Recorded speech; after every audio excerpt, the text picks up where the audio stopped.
Okay, welcome once again to the sheet. Hey, is it just me, or are we starting to get Los Angeles Kings 2012 vibes off of the Carolina Hurricanes? We're going to get more into the Canes over as the show progresses, specifically towards the bottom of the hour. But anyone else getting that? They're just a machine. They're the analytic starlings, the combination of old school meets new school with the way Rod Brindamore has this team playing a lot in straight lines, not unlike Sutter did with the Los Angeles Kings. And they hit the playoffs running or skating and skating through teams. And that's what we're seeing with the Carolina Hurricanes right now. Now, of course, Zach, the difference is that Los Angeles Kings team barely got into the playoffs. But then when they got there, they just like ripped through the Western Conference like a hog into truffles, whereas the Carolina Hurricanes were the class of the Eastern Conference. So I guess that's more than just a slight difference, but holy smokes. That was clinical. And it wasn't even just like the goals and the final score and everything that impressed me most about the Canes last night. It was, for the second game in a row, the Philadelphia Flyers threw everything at Carolina. Everything. Came out hot. Yeah. We're on fire. Our crowd. Everything. And unlike game 2, when Philly went up 2 goose fast, Carolina was like, we're fine with this. No problem. We know how we're playing. We know what to do. We know how to play. Just like a really mature, like they're like a quiet assassin. Just like Philly was throwing everything at them last night, and Carolina was like, yeah, we're good with this. We're just getting ready for another tweet from Stormy at the end of the game. Stormy's warming up his thumbs, getting ready for a big tweet here at the end of the game. Gonna take a shot at Gritty, and we're just gonna get there. So just don't worry about it. That was incredible last night by Carolina. That was a fantastic performance. Well, it felt like, in a way, the most it can against the Hurricanes. I guess the door was open for the Flyers to take control, or take advantage, I should say, not control, of opportunities that came up. And they failed to. Some of it had to do with Carolina's ability to recover and take away those secondary chances, tertiary chances that were coming up for Philadelphia at any given moment. But then it was like, the longer it went into that second period without the Flyers being able to capitalize, the more I just kept coming to the conclusion, Carolina ain't losing this game.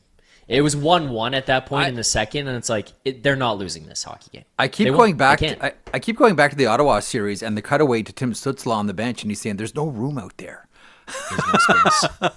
Yeah. We can't we can't move." It's like so frustrating, and you saw it boil over a few times with the Philadelphia Flyers, specifically at the end, because God, what an awful team that must be to play against, especially when they're hitting on all cylinders like they were last night. Holy smokes. Okay, we got a big show today, and it's pretty newsy. The Blueprint is powered by FanDuel. Download the app today and play your game on FanDuel. We are moments away from talking about all the news headlines, and I sort of recap of the week as well with Dave Pagnotta, DFO Insider, from the fourth period. He'll stop by here in a couple of moments. The latest in Toronto, what does this look like now that they've won the lottery and the first overall pick, et cetera, et cetera, et cetera. We'll talk about GM searches in Vancouver, and we'll talk about GM searches in Nashville as well. Cory Lavalette will stop by from The Athletic, one of our favorites, and I'll tell you why. Now, when I think about Cory Lavalette now, I think about Jaws. The movie Jaws, and I'll tell you in a couple of seconds here, towards the bottom of the hour. The Carolina Hurricanes remain undefeated, and they look good. In the meantime, let's bring Dave Pagnotta aboard from the fourth period, DFO Insider, and he's the guy that knows a thing or two about a thing or two. Dave, first of all, thanks so much. It's been a busy week for you, I'm sure. I'm not sure how much Louis Vuitton luggage you're carrying around your eyes, but it's weeks like this where you earn the business card, right? Yeah, I know. Trust me, I got the same. You earn the business card on weeks like this. As we head into the weekend, before we look back at the week that was, what do you think this weekend brings? Like, where do you we're wondering about Vancouver. I think we're still wondering about a few things about New Jersey, and wondering a few things about Toronto, and Nashville is the search that will never end. But anything we should be looking forward to this weekend specifically in your mind? Like, what are you most curious about here? Well, Vancouver's running to the finish line right now, and I think Evan Gold is in pretty good standing. The AGM in Boston's for their GM role in Vancouver. So I'm looking at that and to see where Vancouver's going. I know that the Maple Leafs are meeting with or John Chayka and Matt Sundin are going to be meeting with Craig Berube over the weekend to map out what their whole plan is together, and is it going to be together moving forward. So I'm looking in that direction. Nashville, you said it. They're slow playing this. And for some reason, I think they've got their favorites, but they want to make sure everybody is on the same page there in terms of the decision-making and bringing the right person in. So those are the three that I'm definitely looking at in terms of the off-ice stuff going on right now, where I think the next few days could lead to at least an announcement in Vancouver going into next week, and then some clarity in Toronto with respect to who's going to be behind the bench, and will additional changes be made in both front offices. I think there are going to be a few changes in the front offices in Vancouver and Toronto. Right. Toronto's already started slowly with Shane Doan, but we'll see kind of what happens in Vancouver as well. I'm expecting a few. I want to swing to Toronto here, but one quick sort of, and I keep sort of scratching my head about this one. I understand why they're casting a wide net in Nashville. It's a new ownership group, and this is a great way to learn the landscape, for lack of a better term, for Bill Haslam's group there. So I do understand why this is, the night of 1,000 dances with the Nashville Predators. But when it comes to Vancouver, like I'm a simpleton. I'm a simple country lawyer here, Dave Pagnotta. Maybe you can straighten me out. You're one of them fancy city guys. What's wrong with Ryan Johnson? Like, at the end of this, I keep saying, like, Ryan Johnson, like, it is hand to glove. It fits. He goes back to the Gillis era of this team. He's seen come, go, win, lose. Like, what am I missing? How is this not Ryan Johnson in a tap-in? Yeah, I thought as well. And I think he's, as far as I know, it's Johnson, it's Gold, and it's Boris. In terms of final three. And I think Gold is ahead of the pack a little bit. Look, RJ would be Jim's guy, Rutherford's guy. That's his decision. That's who he wants. But with Francesco and Dax Aquilini part of this mix and trying to make sure everybody's on the same page, that's kind of where we've gotten to, where we're at the finish line now, and it's a matter of who's going to be pulled across by the overall decision. That coupled with, again, additional changes to front office. I think we'll see some changes at the AGM level. And I'm not fully convinced they're only making one addition yet. I'm not fully convinced of that yet. I could see them going the Toronto route in some respect in regards to bringing in a GM, and in Toronto's case, it was a senior executive advisor, whatever title, maybe VP of hockey ops or something along those lines in Vancouver. And maybe that's what they're trying to decipher. But yeah, look, Ryan Johnson's the guy that I think Jim Rutherford is pushing, but they, ownership wants to make sure they're on the same page along with the business sides, that this all kind of works out together. And look, Gold's going to get a job at some point. Is it going to be now in Vancouver, or is he going to have to wait? That's what I think they're figuring out over the weekend. Pierre Dorian was the belle of the ball for a hot 5 minutes. And now again, like, I'm not there and I'm not in the room, but it very much feels like there was a lot of pushback from the fans. And like, am I reaching? Am I stretching here, or is there something like to it? Like, is this like they may have wanted to lean that direction, but they saw the backlash from the fan base? It definitely could have been. I mean, Pierre was in Montreal before going to Vancouver. I don't know if he's doing stuff with the Canadians on the scouting side. I don't know if you know that, but when I was there in round one, he was at the games and with the rest of Montreal's scouting brass. So he's still been involved in the NHL in some capacity, clearly, and then kind of jumped into the mix here with the Canucks. And maybe this is a scenario where he got to a certain point of this race, and he's not at the final three. And I know Jim mentioned final five earlier this week, so maybe he was part of that. But it wouldn't shock me if this is a scenario where, as part of the front office changes that they make, that they bring Pierre in a different capacity. Clearly not GM, but is he an AGM? Is he something else in that department? I'm curious to see where that goes, but you're right. The public perception, the public backlash wasn't I mean, it was backlash. It wasn't Yeah, it was. positive. Yeah. So maybe the Canucks took a look at that and went, all right, we should probably go in a different direction here. But I don't think that's going to necessarily stop them from the possibility of adding Pierre to the front office staff.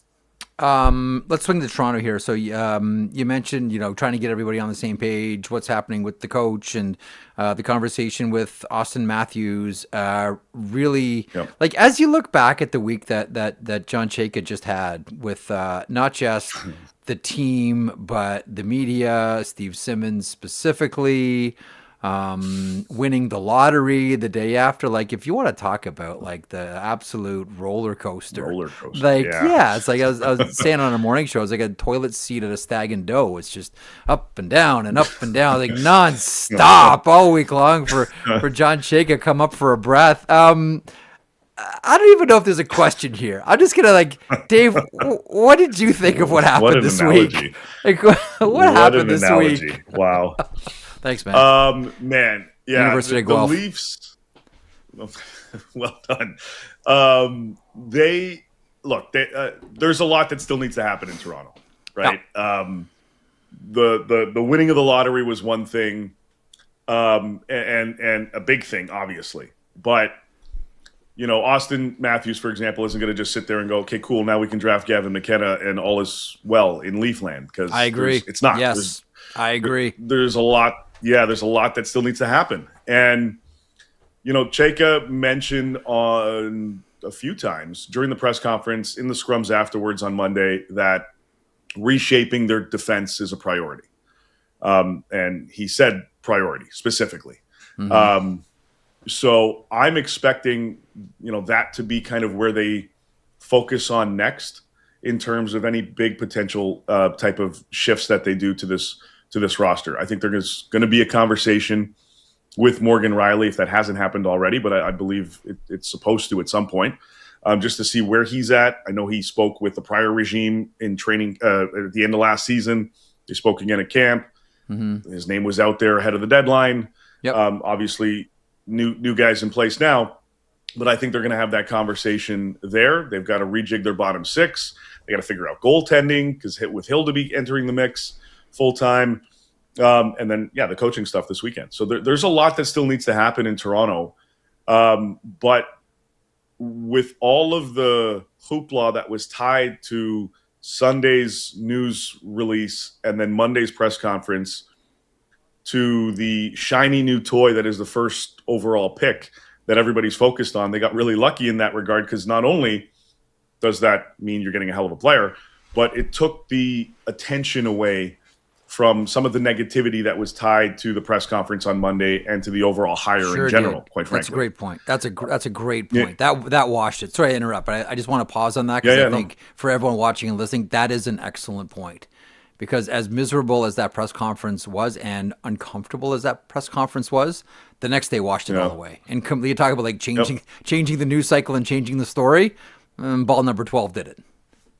Yeah, the vibe in the city went from doom and gloom, what the hell are we doing? This organization is a joke and whatever other headline, this and that, to holy crap, first overall pick, the team is saved, we're in an amazing position, we've got McKenna, presumably that's who they're getting.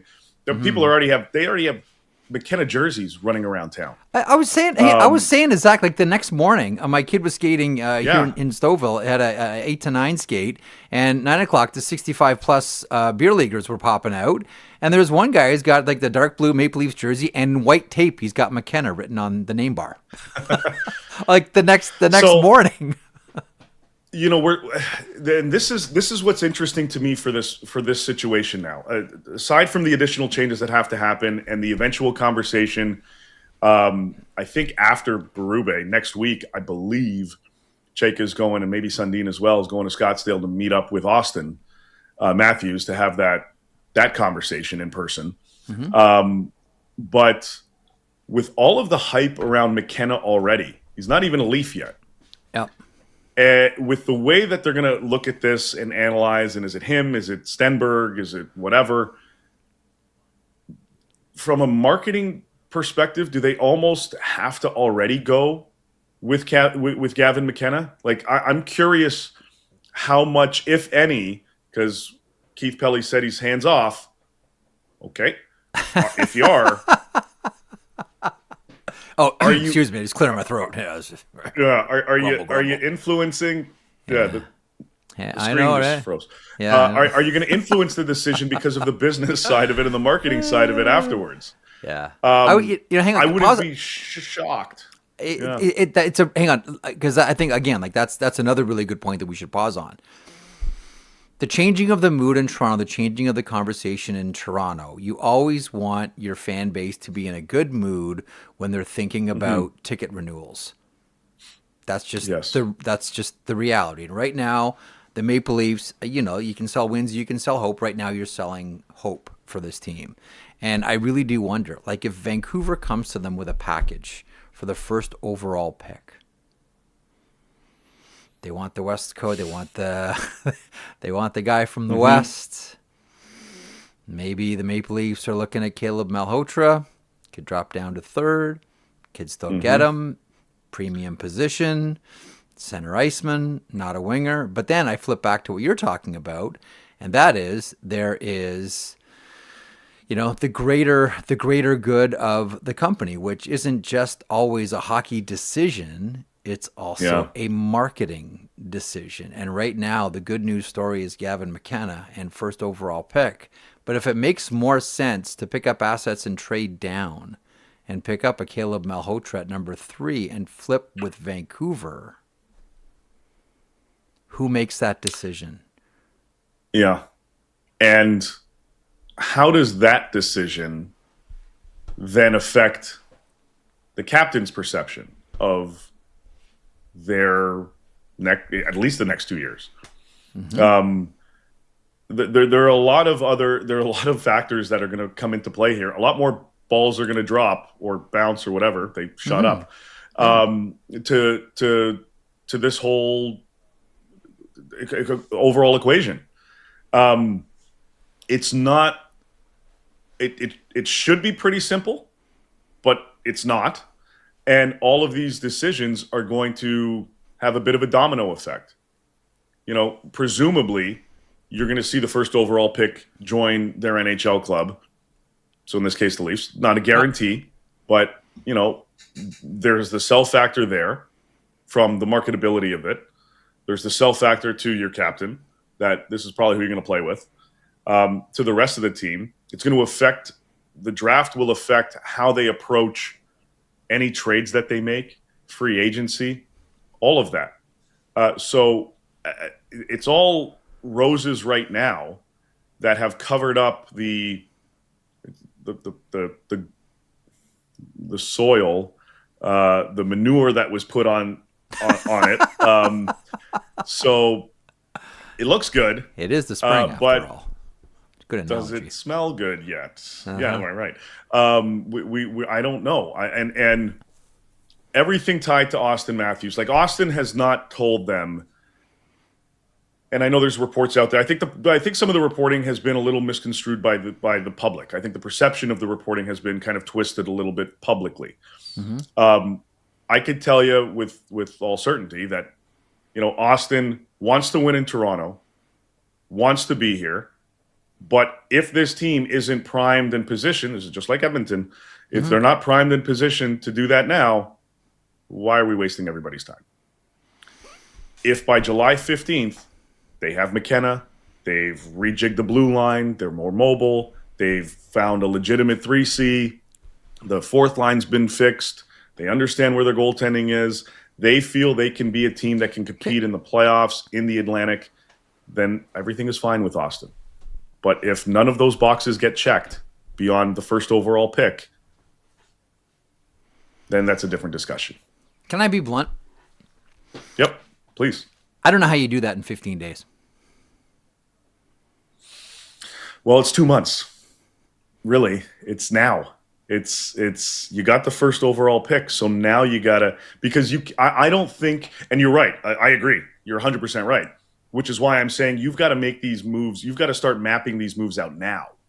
You can't afford to go to the draft and not be ready to execute on some of your plan. not be able to check off some of those additional boxes. Because whatever Toronto does, it's not going to be July 1 exclusively. Yep. You have to make transactions too, and by that I mean trades.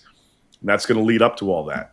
And that's what, and it's fair. It's the same thing in Edmonton. I know everyone's pinpointing Austin Matthews right now, but if the Oilers don't make any moves and don't improve going into next season, going into the middle of July, well, Connor's going to sit there and go, "What the hell are we doing? What did I sign for 2 more years? I thought we were moving forward. I thought we were becoming Stanley Cup contenders." And again, getting back to it and hopefully winning one. It's same but a little different, because Edmonton, if that's going to happen, then that's going to push them to contender status for a cup. For Toronto next season, it's get back in the playoffs. I really do wonder, and I think we all do, what's happening behind the scenes in Edmonton right now. I don't think that Connor McDavid and Leon Draisaitl say what they said, and I don't think that would have fallen on deaf ears to one person specifically, Daryl Cates. Yeah. The owner of the team.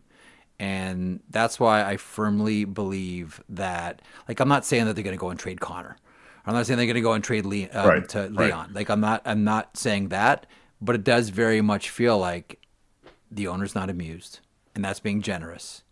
And so is it safe to say that everything's on the table? I in the grand scheme, yes. I've said this for weeks. I've said it on the show.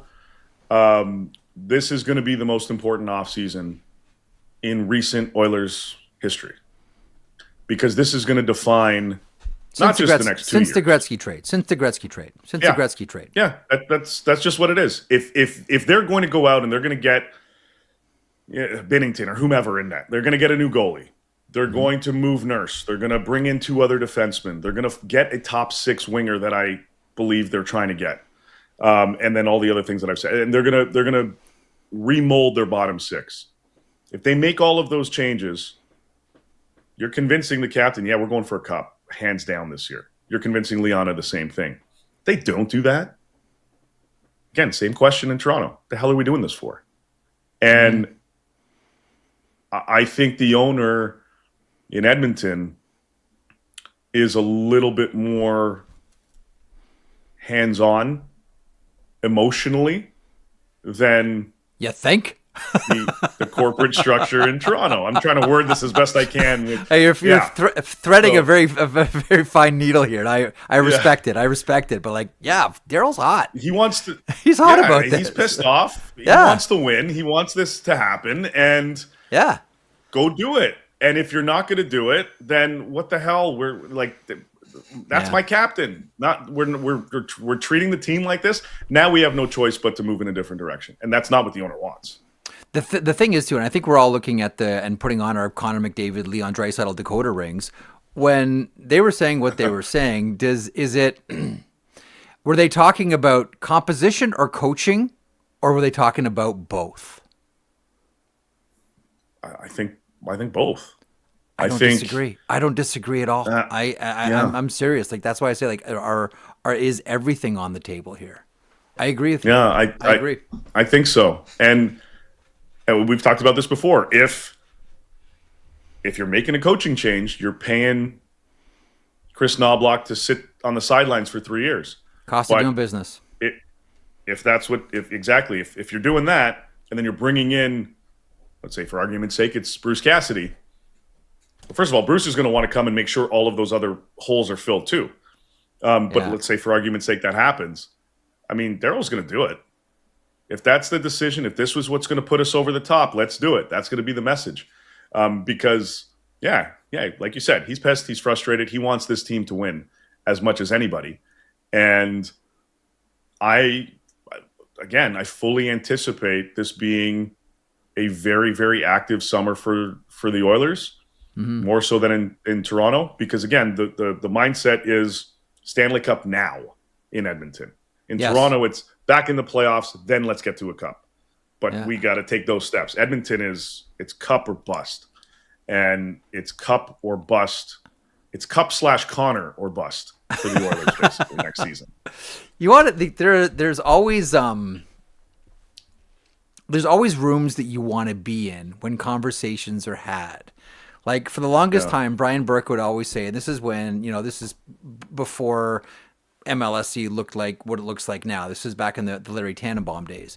Berkey would always tell me, he said, because we'd always bring up like a second team in Toronto. And Berkey would always say, Jeff, I just want to be in the room. I just want to be in the room to see Larry Tannenbaum's face when they say we're bringing another team to Toronto after writing millions and millions of revenue sharing checks for all these years. That I want to be in the room just to see Larry Tannenbaum.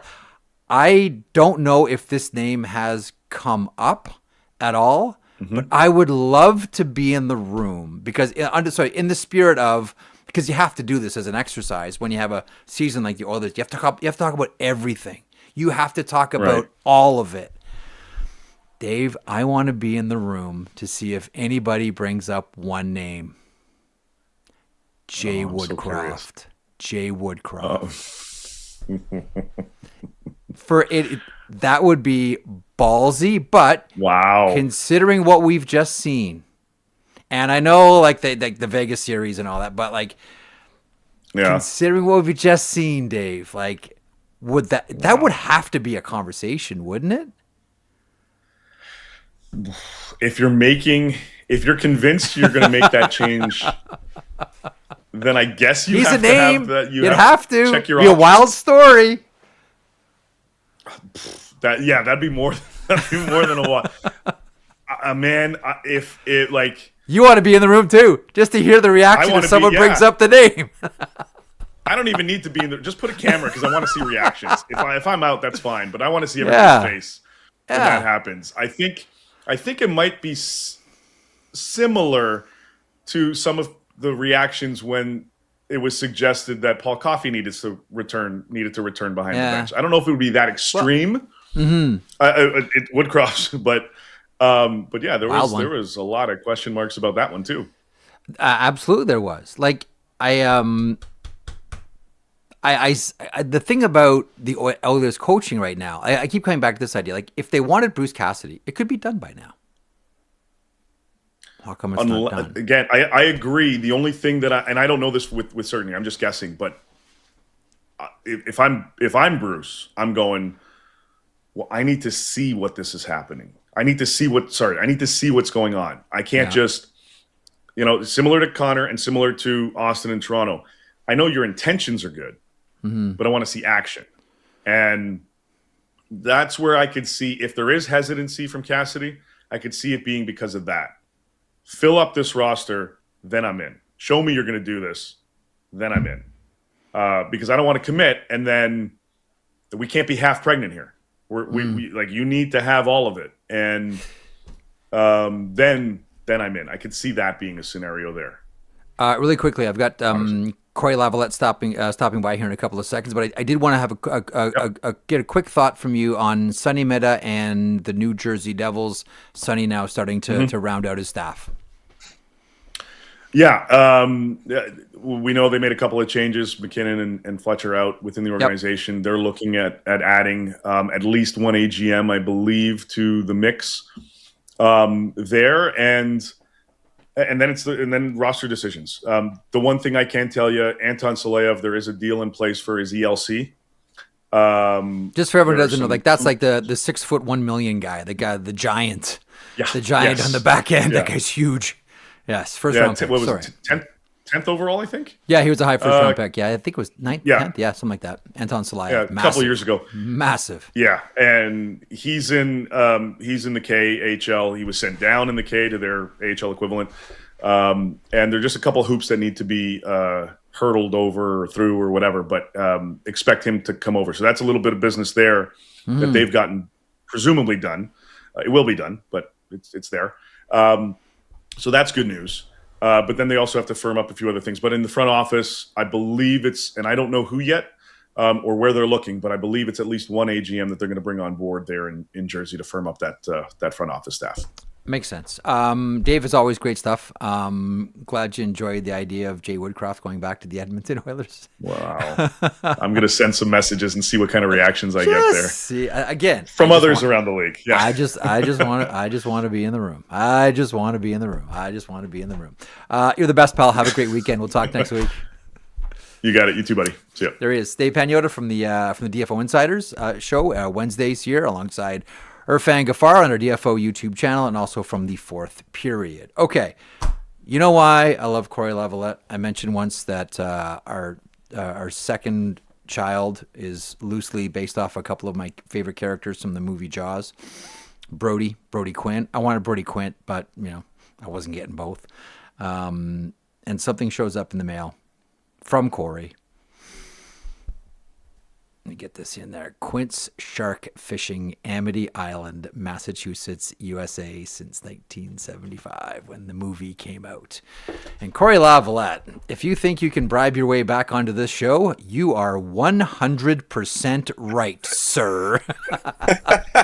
Great. Nice. I absolutely love this hat. And the story that goes along with it. You are as talented as you are kind, and your heart is huge. First of all, I opened the show, and Cory, thanks so much for stopping by on this Friday afternoon. I opened the show by saying, I'll be honest with you, I'm kind of getting like Los Angeles Kings 2012 vibes off this Carolina team. Like the goaltender's on fire, and that was like Jonathan Quick's, like that was his command performance. He was the best goaltender in the world in 2012, specifically in the playoffs. But just like how clinical those Los Angeles Kings were. And A, they're the analytics darling. Stop me if that sounds familiar. And two, they had an old school coach that isn't shy about playing straight line aggressive hockey. I know they're different situations because Carolina was, top of the table and the LA Kings just snuck into the playoffs, but I really do see a lot of similarities between these two teams. I don't know if you have a thought on that or just a thought in general on what we're seeing from this machine that is the Carolina Hurricanes. We got the Justin Williams link too, right? I mean, there you go, LA and Carolina with Justin Williams, Mr. Game 7. I didn't even think about that. That's why you're smarter than me, Cory. And he's around. He's at practice and sticking his head around, and he still lives in Raleigh, so in the Raleigh area anyway. I mean, I think that's a great comparison. I mean, this team is pretty dialed in right now, and Rod's made the point several times. They haven't really gotten much out of their top line yet. And they're 7-0, and really, I mean, I think we could argue they haven't been in trouble yet. Obviously a couple overtime games, but they really haven't been in trouble, and they're playing the way that they want to play, and it is these two series have been almost identical. I mean, the scores have been almost identical, but just the way it's gone and the discourse coming into it, and what the other team's fan base and media tend to think about the Hurricanes. And I think the Hurricanes are showing a lot of people that there's more to them than we're gonna win the Corsi Cup and flame out after two rounds. This team this is the most legit they've looked under Rod Brind'Amour. If I can bring up another Jaws analogy here, it's like the conversation about the shark. It's nature's perfect creature. It swims and it kills. It swims and it kills. And that's the same vibe you get from these Hurricanes. Now, the interesting thing, too, and on Morning Cup of Hockey, they're talking about, like, how do you beat the Hurricanes, and Colby Coleman saying, like, you have to have a superstar make a play, right? Like, the way that they play, like, they strangle you. Like, it's like an anaconda. Every time you take a breath, it gets tighter. And then you take another breath, and it gets tighter. And you take another breath, and it gets like and that's why you see like tempers boil over with the Ottawa Senators. That's why you saw Rustalainen yesterday going at Logan Stankoven in the dying seconds of the game. Like they frustrate you to no end. Now the Florida Panthers last year, just to be blunt, they bullied the Carolina Hurricanes out of the building. Like I remember Matthew Tkachuk watching him like bark at Aho, like, we're going to do whatever we want to you and you can do nothing about it. Watch. And they just bullied them out of the rink. So what's different this year about the Hurricanes to you? You've covered this team for a long time. It's funny. I think the biggest difference might be and I mentioned what other fan bases and media have thought coming into the series. The biggest difference might be is people think you can go and push around Logan Stankoven and Jackson Blake, and No. that you can take advantage of the small guys. And those might be the two feistiest guys on the entire roster. And they don't back down. You know, we saw Stankoven obviously tangled up with Ristolainen. And then Gostisbehere, not the biggest guy in the world, jumps in and throws Took him down. Throws Ristolainen to the ice. Yeah. The guy. By the way, the guy that took his spot in Philadelphia. Let's not lose sight of that too. Yeah. Right. And you know, there are guys who are big and tough. Svechnikov's a tough kid. Yep. Will Carrier is like right out of the movie 300. I mean, you could like literally put him on the poster. Those guys are rugged and tough. Keandre Miller's a big boy, but it's those little guys. They're feisty. Seth Jarvis is feisty. Aho's feisty, but I feel like that those two, and you know, I'll be honest, I think Jackson Blake wilted a little bit in last year's playoffs. He was a rookie, so you know, it's not a surprise, right, to see a young guy not realizing the step that it takes when you go up around and you go against a team like the Panthers. But Stankoven, even last year, I mean, he went at it with Tom Wilson. He is not scared of anything. He's like, you know, the Mike Tyson version of a heavyweight, a little guy that just gets inside and he doesn't mind mixing it up. And then Blake, you like that he stands up for himself. He's not going to go and throw anybody around, but he doesn't back away either. And I think that's the big thing to me is you've got two guys that everyone thinks you can push around, and as soon as you do, those guys are in the fight more than anyone. I want to focus on Stankoven for a second, and just so all of our viewers and listeners have a sense of like how massive a deal this was from both sides, from Carolina and Dallas as well. So Tom Ghilardi is the owner of the Dallas Stars. Tom Ghilardi also owns the Kamloops Blazers of the Western Hockey League. No surprise, that's where Logan Stankoven went, and here's why. Growing up, Logan Stankoven and Tom Ghilardi's son, best friends, played hockey all the way up. I think Tom might have actually been on the bench as an assistant, not a head coach, for some of the seasons. You can check with Logan about this, for some of the seasons growing up. Like, that's like, these families are super close. Like, there were times, I'll tell you, there were times where I heard in Dallas around trade deadline time, like, they'll have conversations about anybody, but Logan Stankoven's off the table. Like, that one is very personal to the owner. Dallas had to get him at the draft. It had him in Kamloops, obviously. Like, that was no fly zone. No fly zone. And I'm of the belief that that's why that trade on deadline 2 years ago took so long, because Dallas did whatever they could. Extra picks here, this player. I heard all kinds of names from the Dallas Stars prospect list. But Eric Tulsky was like, no, it's Logan Stankoven or we're going somewhere else with the Rantanen deal. I can only imagine how difficult that was for Jim Nill to go to his owner and say, if we want Rantanen, it's got to be Stankoven. And boy, has that ever paid off large for the Carolina Hurricanes. And I'll be honest, like, my hand is up. I didn't think he was going to be this good as a center. I thought, wing, yeah, sure, for sure. Man, he's been incredible. Like, there's only been a couple of times where I've been like, oh, like there was a Tom Wilson hit where I'm like, oh, you really got to protect with your shoulder coming around the net more, especially when Tom Wilson is out there. But he's been fantastic. And now it's like a different level for Logan Stankoven, a totally different level. Yeah. Well, we're old guys. You remember the old like inflatable toys that were like weighted with sand at the bottom, and you punched them and they pop back up. Pop right back up. Punching dummies. That's Logan Stankoven. I've never seen a guy that pops up. I mean, he doesn't have a long way to go to get back up, but he pops up from everything. I've never seen him even as much as grimace. But yeah, I mean, for sure, you're right. I mean, the Hurricanes were like, if we're doing this deal, it's for Logan Stankoven. And I think about the move to center, and I remember when Rod took over, he was skeptical about moving Aho to center because of his size. And I think he's listed at 6 feet. I think that might be a little generous. But, you know, Aho's not the biggest guy, but Aho, you know, his two-way play convinced Rod. And I think, you know, they had a decision to make this summer. The Kotkaniemi thing just, you know, hasn't worked out, obviously. Yeah.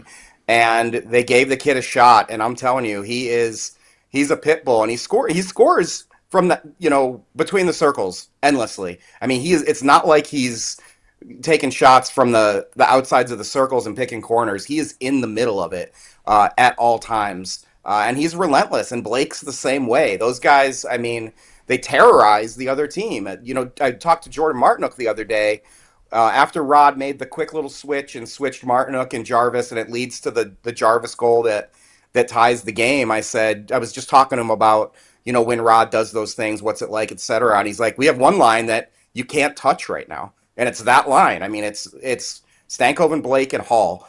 And Stankoven's just such a huge part of it. And he had a tough time this season, I think, dealing with the puck just not going in. But it never showed.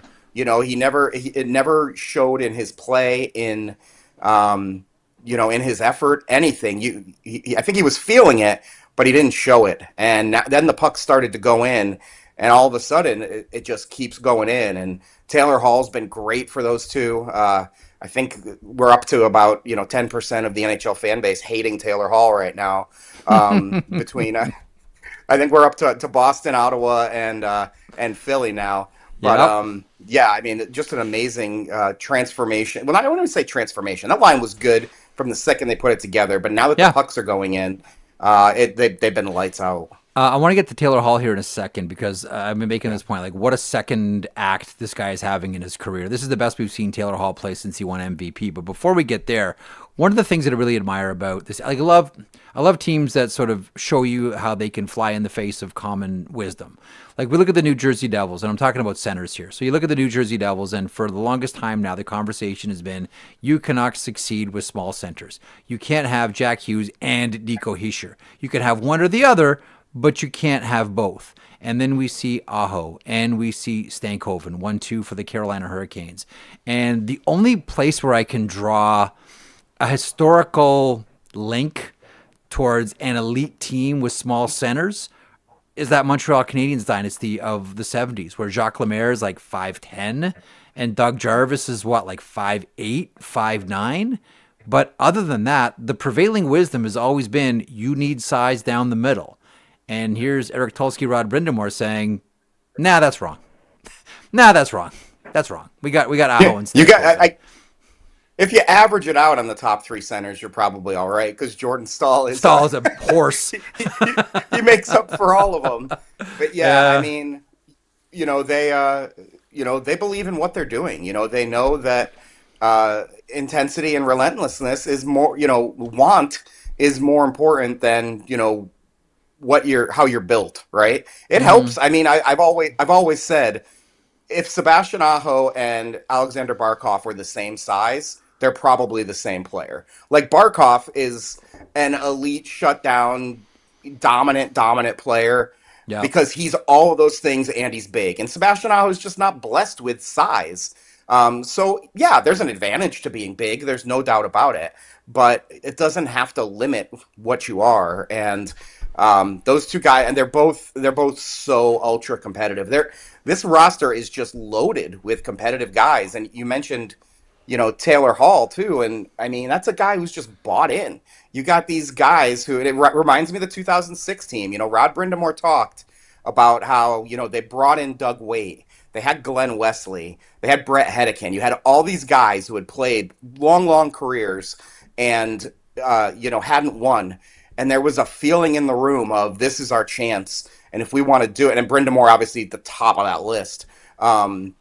And I know there's young guys here and stuff, but there's a lot of veterans here too. And you get that feeling, and it's early. I don't want to say let's put a crown on them yet, but you get that feeling that there are enough guys here who have seen enough throughout their career and have one last box to check. Taylor Hall's certainly one of them. And you get that vibe. Things that Freddie Anderson's one of them. I mean, the postseason he's put together is ridiculous. So I think the size of the centers, it's something. It's not everything. No, not at all. Quick thought on Freddie Anderson here. The one thing that we're all sort of like, okay, it's great, it's awesome.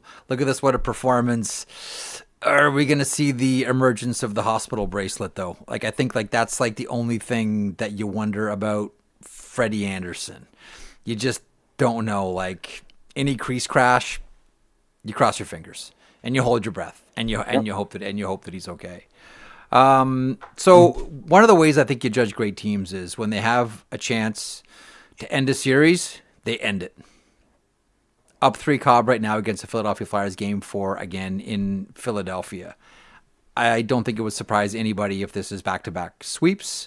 This team just seems to have that mentality. We are not going to squander games. We are here for business and business alone. Like, that thing could have got stupid last night. Like, really, really dumb. But Carolina's like, no, we're not gonna. We're here to do business, and right now we're going back to the hotel and we're going to sleep, and then we're going to come back and do business in Game 4. Like, this is a really mature team that way. Yeah, and Tocchet said it before Game 3. Is like, well, is it a must win? No, because we get 4 losses. But he's like, it's pretty hard to come back from 3-0, and you could see the frustration boiling over with the Flyers for sure. I mean, Zegras obviously has lost his cool a bit. Tocchet lost his cool with Zegras. Yeah.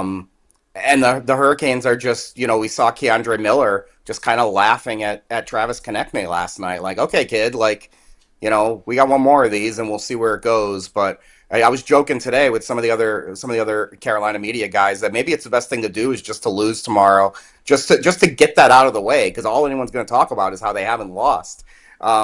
But I think you're right. I think, they want to step on a neck here and kind of finish this off. And we're looking at another really long break, which I don't mind so much. But, those are tough. But those are tough. But you mentioned, Frederik Andersen is going to benefit from totally, bonus having a little downtime, and, you got a couple guys that aren't 100%. That's every team in the playoffs. But the rest versus rust thing is always a thing, but we saw the way they came out in this series, and they didn't seem to have any problem jumping right back into 5th gear. So, we'll see what happens tomorrow. But Philly's got a tall order here, just to get 1. Forget about getting 4.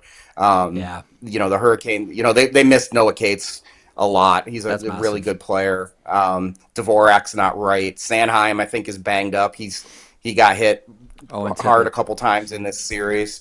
And then Tippett hasn't been around at all. You take a team that's struggling to score, and then you take away their best goal scorer. The Flyers have a bright future. I like Porter Martone. I thought was great last night. May have been their best forward. Yep. But this is a lesson. This is a little bit of a lesson. The senior in high school telling the freshman, like, you got a couple more steps before you're ready to come up and be a senior with us. Put a leash on that puppy. Okay, let me close on this. I think there still needs to be a couple of more awards in the NHL. I like a comeback player of the year award. I also like, we have the Rocket Richard for most goals. I do like the idea of having, call it the Gretzky, whatever you want to call the Adam Oates, for assists. And there's another one that I would like to present to you for your consideration, Cory Lavalette. Best social media feed. I would submit Stormy the Pig. Now, is Stormy the Pig the same person that does the Carolina Hurricanes feed, or do they split it, or do you even know? I don't know. This could be an off day story, by the way. If the Carolina Hurricanes right. Here's an off day story for you. I'm not sure Stormy has thumbs, so at least the drawn version. So someone's got to be doing it. Right, of course. Yeah. Pretty awesome, I thought you were going the Jacob Slavin defensive defenseman route here for a second. I do think, much like they named the Selke for Bob Gainey, like we got to create an award for Bob. I think there needs to be some way to recognize the greatness that is Jacob Slavin that can't be captured with the boxcar numbers. I do think that too. Yeah. But anyway, getting back to Stormy the Pig. Let's get back to the Pig. Let's get back to Stormy the Pig here. Like, let's not forget. Who had the Hurricanes mascot being the one being talked about in this series, right? Just going like welcome to hell to Greg. This is really impressive here. There's a sort of element of like Ali going at Foreman in Zaire. Like, what are you doing? Like, Foreman's a killer. And, Yeah. Ali had been through a ton of fights already. I was like, what are you doing? Like, this guy's destroying you. See what he did to Joe Louis? Like, or Joe Frazier? Like, oh, what are you doing here, Muhammad? There is that sort of element of like, screw it. I'm going after like the top dog mascot. I love it. Yeah, their social media does a great job all around. Mackenzie does an amazing job running the regular feed, and being It's awesome. being tough and being fun, and it's entertainment, right? So let's be entertained, I guess. The library tweet yesterday was, to Philly. Yeah, they right. Philly. This was such a weird series for me, and it was weird going into last night, and I talked to a few people about it. About Rod is still just beloved there. Just absolutely adored by the Philly fans. They still just love him.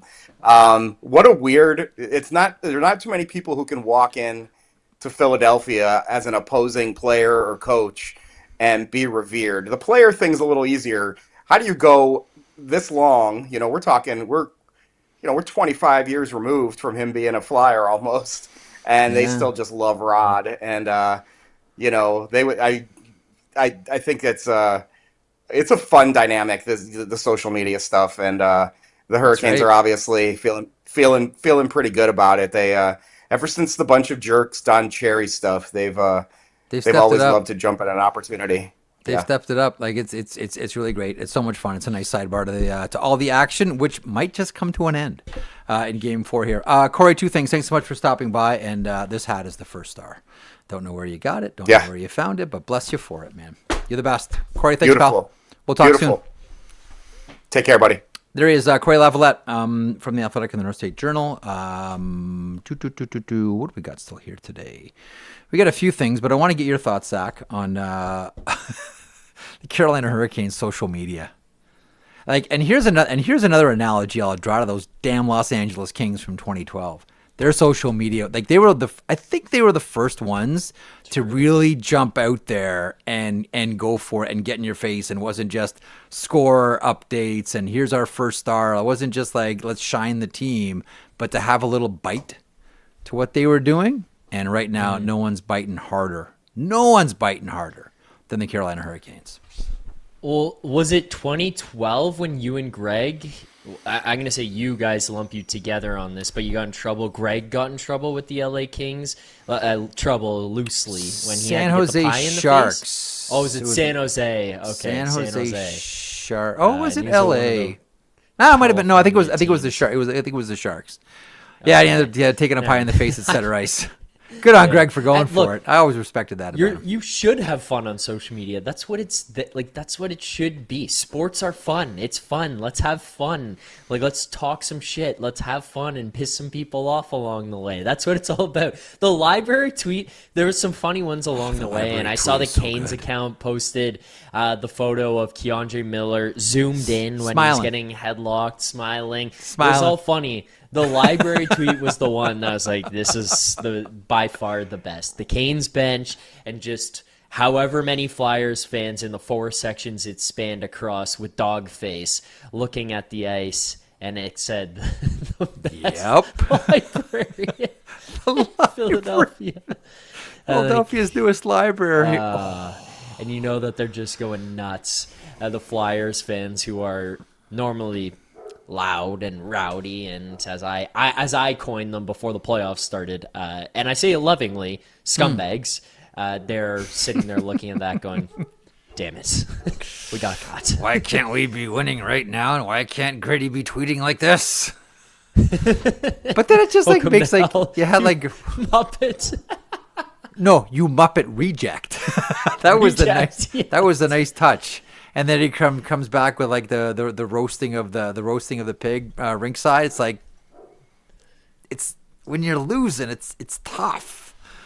It's like, I gotta give it. I can't believe I'm talking like this about hockey right now, but here I am.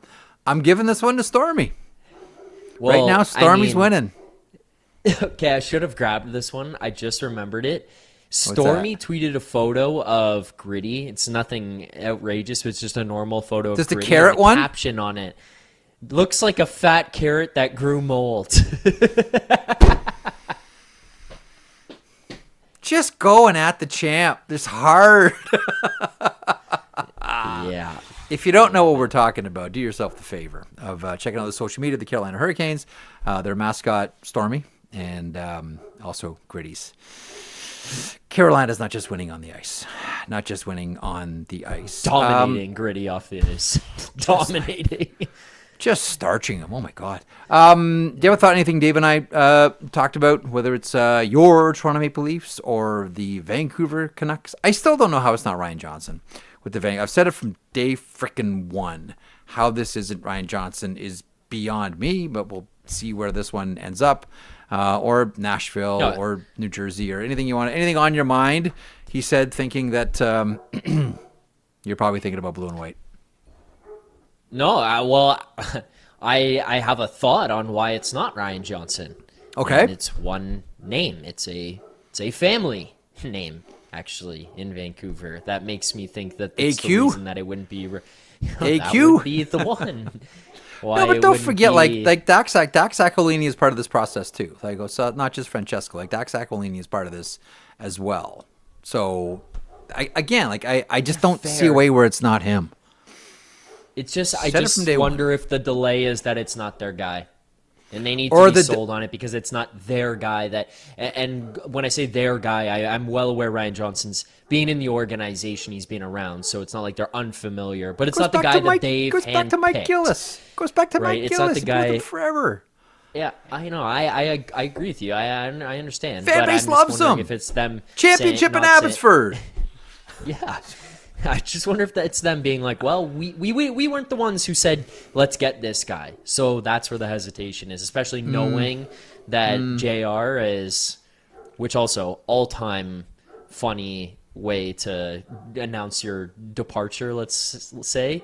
Yeah. Lose the draft lottery. I will be stepping away from the process following the draft.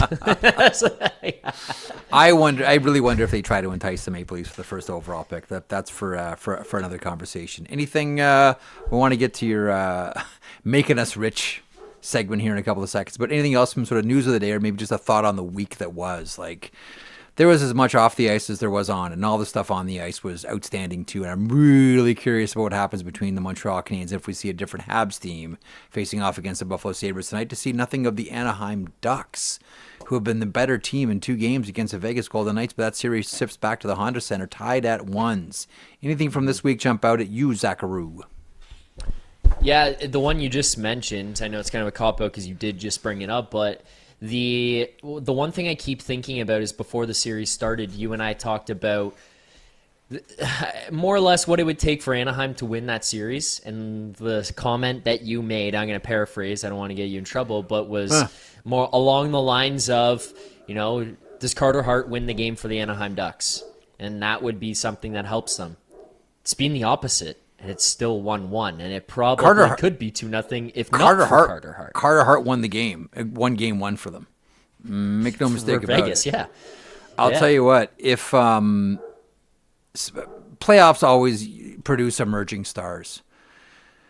If the Anaheim Ducks knock off the Vegas Golden Knights, you're going to hear a lot about Leo Carlsson. He's been unbelievable. To the point, what did Wish and I talk about yesterday? Who would you rather have, Leo Carlsson or Connor Bedard? Yeah. Yeah, and Alec Martinez on Morning Cup of Hockey said that Leo Carlsson reminds him of Anze Kopitar. Watch him play. He's gotten to see both of those guys play a lot, and that was the comparison he drew. Sure. Yeah, he's been dominant. I just keep finding it interesting. 2 teams with speed here now have made life really difficult for the Vegas Golden Knights. It wasn't enough in the Utah series for the Mammoth to take them down, but on a team with a little bit more veterans that have kind of been there, done that, in guys like Kreider and Trouba, and Gudas isn't playing right now, but there's probably some that I'm even glossing over. John Carlson in that mix there in Anaheim as well. I wonder if it's Alex just Killorn. gonna. Killorn, thank you. I wonder if it's just going to be like, hey, with all this speed and these guys to kind of tame things, tame emotions within the Anaheim locker room, and a guy behind the bench in Q, and that secret weapon, Jay Woodcroft. It's just going to be too much for Vegas here. We'll see. How much did you like that? How much you like that idea of like Edmonton bringing back Woodcroft? That's juicy, eh? I'm not saying it happens. Listen, I'm not saying it happens, but a girl can dream.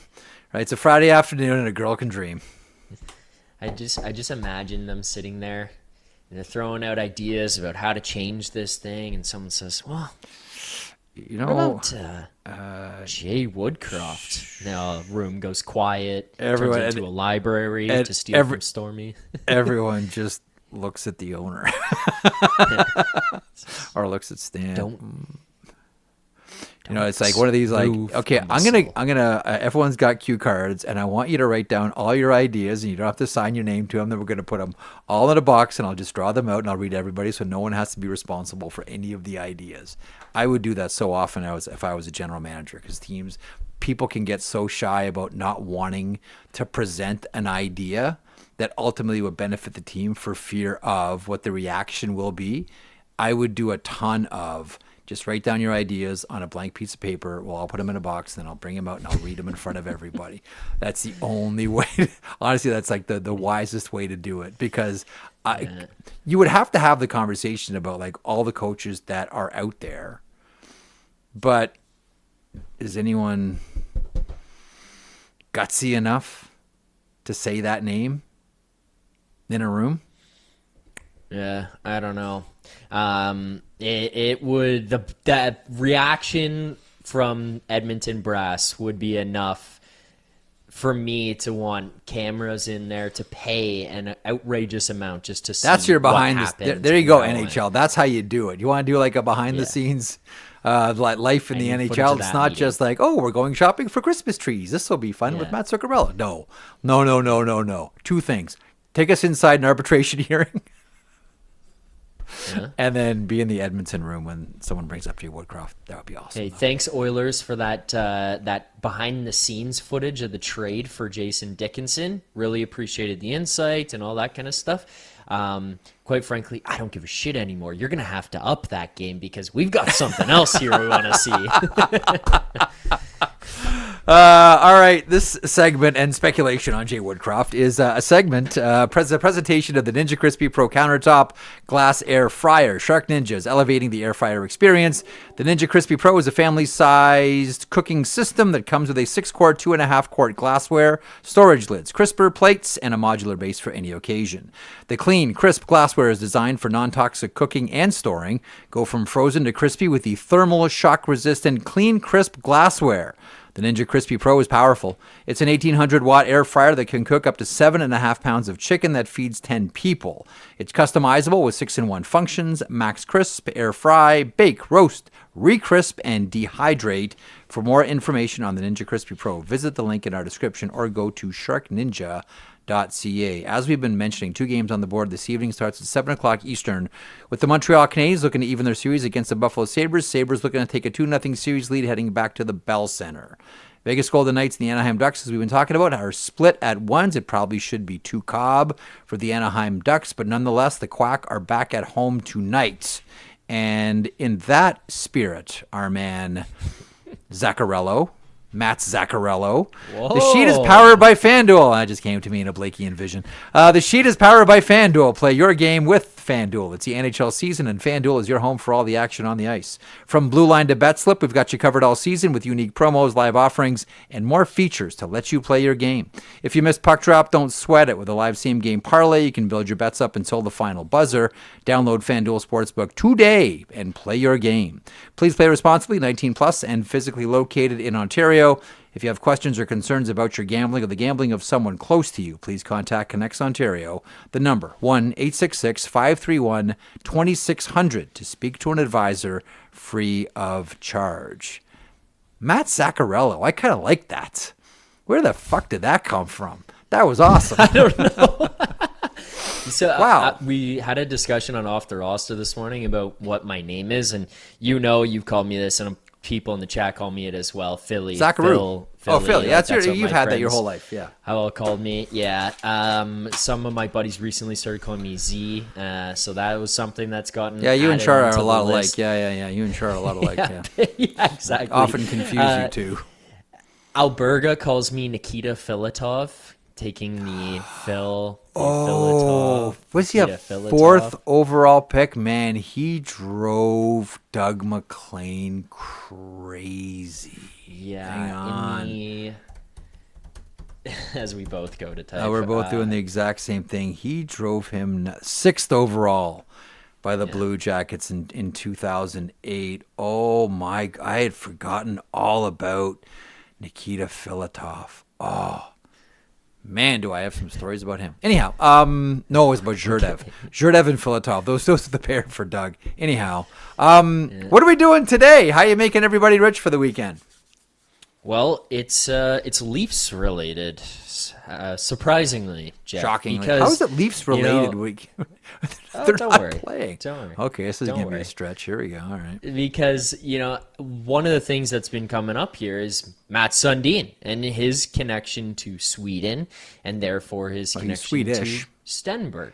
Connection to Sweden. Which I like that. Then is Swedish. So yeah, I was trying. What's your connection to Canada? Well, I'm Canadian.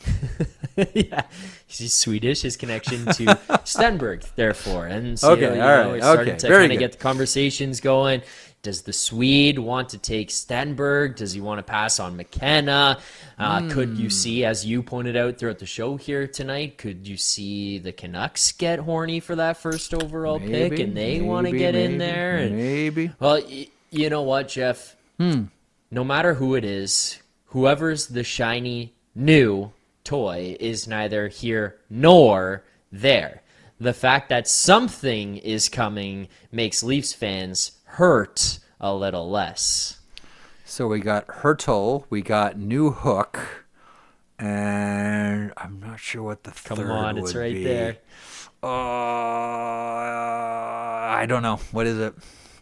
Josh Norris, Buffalo Sabres. Yeah. Alex Newhook, Josh Norris, Tomas Hurtle. $5 brings you home 526 smackers and 52 cents. FanDuel. That's a pretty good one. $5. Thank you. 526. That was not, I was wondering where you're going to go with that one. I'm like, what is Zacharoo doing here? Anyway, we remind you, as always, Sheet is powered by FanDuel. Play your game right here on FanDuel. Download the FanDuel Sportsbook, and as we like to say, play your game 2 big games tonight to get involved in. Final thoughts on the week. Matt's Zaccarello. I'll stop saying that. I'm just amused with myself. It's all right. Can throw that one in there. Although Filatov is pretty good too. Final thought on the week, though, was we had draft lottery. We had Steve Simmons barking at Keith Pelly. That was something. A fun and, to be honest with you, easy week for me as a producer across either off the roster or that's on the a good sheet point. because there was a lot of content for us, whether it was the games or off ice stuff. There was a lot. Hey, Wyshynski was on roster today. Did Lindsay ask about Hobo?